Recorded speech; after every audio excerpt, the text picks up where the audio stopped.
La musique a le pouvoir de guérir les blessures, de consoler les chagrins et d'inspirer l'espoir. Du Moyen Âge à aujourd'hui, les musiques ont toujours été présentes dans nos vies. Utilisées au combat pour motiver les troupes, en musicothérapie pour guérir, dans les haut-parleurs des villes pour créer une ambiance chaleureuse, les musiques sont partout. Mais ça va bien plus loin que ça. La musique a la capacité d'influencer notre ADN. Dans les années 1980, le généticien Susumu Ono a entrepris une expérience novatrice où il a exploré l'idée de traduire les séquences d'ADN en musique. Dans son approche, il a attribué à chaque base nucléotidique de l'ADN une note de musique spécifique. Il faut savoir que les 4 bases de l'ADN sont l'adénine qui correspond à la lettre A, la cytosine à la lettre C, la guanine à la lettre G et la thymine à la lettre T. Elles sont également appelées des nucléotides. Lors de son expérience, Susumu Ono a converti A en La, C en Do, G en Sol et T en Si. Cette méthode a permis de transformer les longues chaînes de nucléotides qui forment le code génétique en séquences musicales. L'objectif était de trouver une nouvelle manière d'interpréter et de comprendre les informations complexes codées dans l'ADN. En faisant cela, Ono a non seulement créé une symphonie unique à partir du code de la vie, mais a également ouvert la voie à une compréhension plus profonde de la structure et de la fonction de l'ADN. Cette expérience révolutionnaire nous conduit à une hypothèse fascinante. Si l'ADN peut être traduit en musique, la musique pourrait-elle, à son tour, influencer l'ADN? Cette question s'appuie sur la théorie que les sons, en tant que forme de vibration, ont le potentiel d'interagir avec la matière à un niveau moléculaire. En se basant sur la cymatique, qui correspond à l'étude de la façon dont les vibrations sonores affectent la matière physique, nous allons voir qu'il est concevable que des fréquences sonores spécifiques puissent avoir un impact sur les structures moléculaires, y compris l'ADN. Comme nous le savons, le son est une vibration qui se déplace à travers un milieu comme l'air, par exemple. Imaginez que vous voyez une pierre lancée dans un étang. Elle crée des ondes qui se propagent sur l'eau. De la même manière, lorsque quelque chose vibre dans l'air, comme une corde de guitare, cela crée des ondes sonores. Ces ondes sont des variations de pression qui se déplacent à travers l'air, atteignant finalement nos oreilles et étant interprétées comme du son. Maintenant, plongeons un peu plus profondément dans la cymatique, l'étude de la façon dont les vibrations sonores affectent la matière physique. Des expériences avec des plaques de Chladni, par exemple, montrent comment le sable dispersé sur une plaque métallique forme des motifs complexes lorsque la plaque est vibrée à différentes fréquences. Ces motifs sont un exemple visuel des effets des vibrations sonores sur la matière. Ils illustrent comment des fréquences spécifiques peuvent induire des formes géométriques distinctes.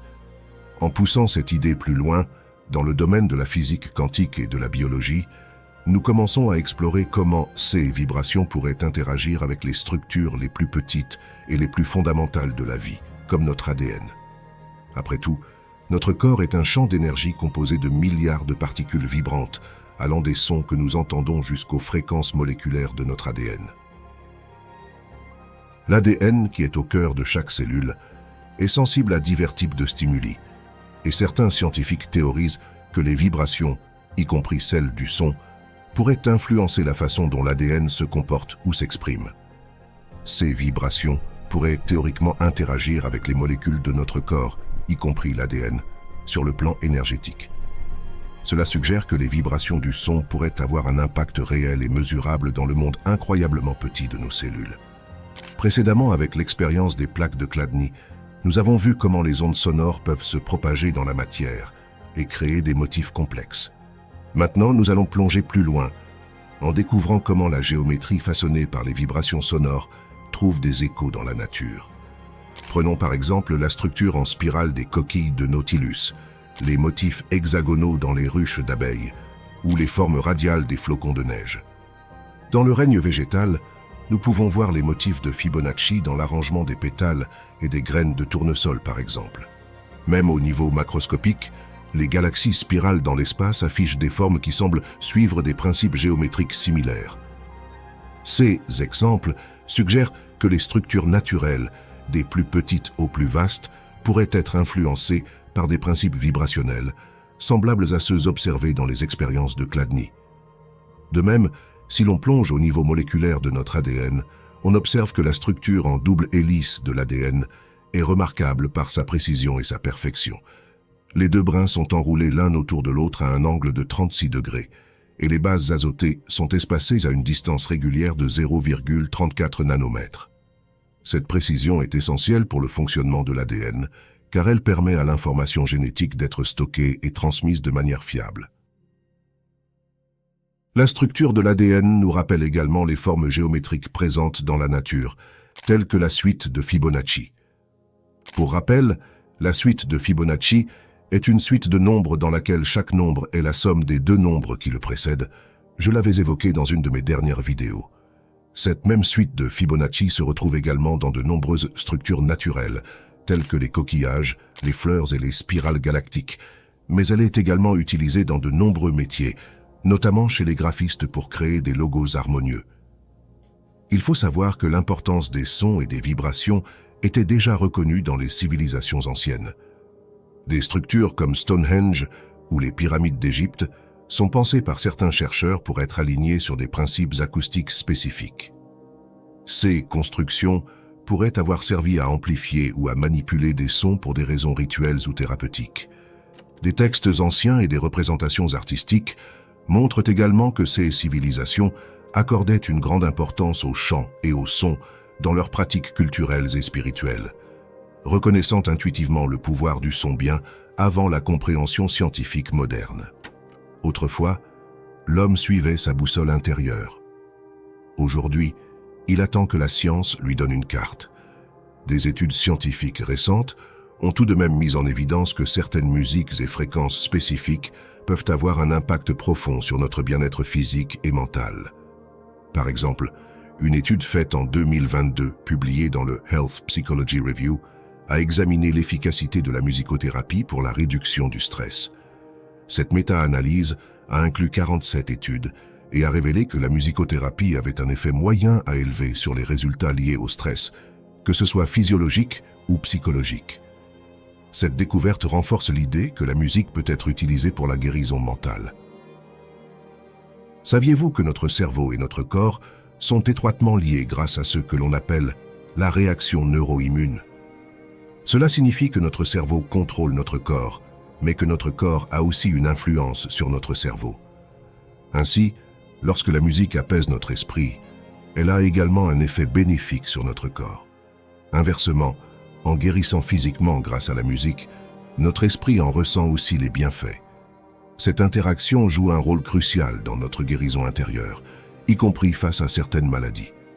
Par exemple, le stress peut affaiblir notre corps et le rendre malade, tandis que le bonheur et la motivation renforcent notre système immunitaire.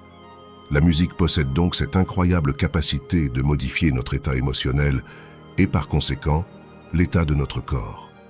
De plus, les fréquences et les rythmes musicaux peuvent avoir un impact sur notre fréquence vibratoire corporelle, alignant potentiellement notre état physique et mental. Ainsi, la musique peut servir d'outil puissant pour le bien-être mental et émotionnel. Parmi les fréquences les plus étudiées pour leurs bienfaits potentiels, la fréquence 432 Hz est souvent citée. Connue comme la fréquence de la nature, elle est censée être plus harmonique et agréable à l'oreille humaine comparée au standard 440 Hz. Certaines recherches suggèrent que les individus qui écoutent de la musique accordée à 432 Hz peuvent éprouver une relaxation plus profonde et un sentiment de paix intérieure. Vous pouvez directement en faire l'expérience en écrivant « Musique 432 Hz » sur YouTube et me dire en commentaire l'effet que vous avez ressenti. Cela pourrait s'expliquer par la correspondance de cette fréquence avec certaines fréquences naturelles, créant une résonance harmonieuse avec le corps et l'esprit. Mais ce n'est pas tout. Les tonalités isochroniques, les battements binauraux et les fréquences solfeggio sont d'autres exemples de sons utilisés pour leur potentiel thérapeutique. Les tonalités isochroniques impliquent des sons à rythme constant qui peuvent aider à induire des états de méditation profonde. Par exemple, un ton isochronique de 10 Hz est réputé pour favoriser la relaxation. En revanche, les battements binauraux utilisent deux fréquences légèrement différentes jouées dans chaque oreille ce qui amène le cerveau à percevoir un troisième ton. Si une oreille entend une fréquence de 300 Hz et l'autre 310 Hz, le cerveau percevra un battement de 10 Hz, ce qui peut aider à la relaxation et à la réduction du stress. Quant aux fréquences solfeggio, ce sont des séquences de tons utilisées traditionnellement dans le chant grégorien. Chacune de ces fréquences aurait des propriétés curatives uniques, comme la réparation de l'ADN ou la transformation et la guérison à différents niveaux de conscience. Par exemple, la fréquence 396 Hz est connue pour aider à se libérer du stress et de la culpabilité, tandis que la fréquence 417 Hz facilite le changement et aide à défaire les situations. La fréquence 528 Hz est souvent associée à la réparation et l'harmonisation de l'ADN, et la 639 Hz renforce les relations et la communication. Ensuite, la fréquence 741 Hz est réputée pour le nettoyage cellulaire et la résolution des problèmes, et la 852 Hz favorise le retour à l'ordre spirituel et l'éveil de l'intuition. Enfin, la fréquence 963 Hz est utilisée pour la connexion avec l'univers et l'éveil de l'âme. De même, nous retrouvons les chiffres symboliques de cette fréquence à travers certains écrits de Nikola Tesla qui accordaient une importance majeure aux chiffres 3, 6 et 9, que l'on retrouve dans la fréquence 963. Pour lui, ces chiffres symboliseraient la création et la manifestation. À travers un ouvrage intitulé « The Secret of Life », écrit par Walter Russell, on y retrouve une citation remarquable de Nikola Tesla qui affirme que « Si vous voulez trouver les secrets de l'univers, pensez en termes d'énergie, de fréquence et de vibration. » Aujourd'hui, on comprend mieux cette citation. Nous comprenons que les fréquences ne sont pas quelque chose d'uniquement spirituel, mais qu'elles contribuent à la structure même de la vie dans l'infiniment petit. Alors, ne vous fiez pas à ce que vous voyez. Les yeux voient, mais le cerveau comprend. Pour comprendre le monde, il faut utiliser sa tête. On arrive donc à la fin de la vidéo. Dites-moi en commentaire ce que vous en avez pensé, mais également à me dire si vous avez déjà remarqué les effets de la musique sur votre humeur. N'hésitez pas à vous abonner à la chaîne et à mettre un pouce bleu. Je vous remercie. Je vous dis à tous.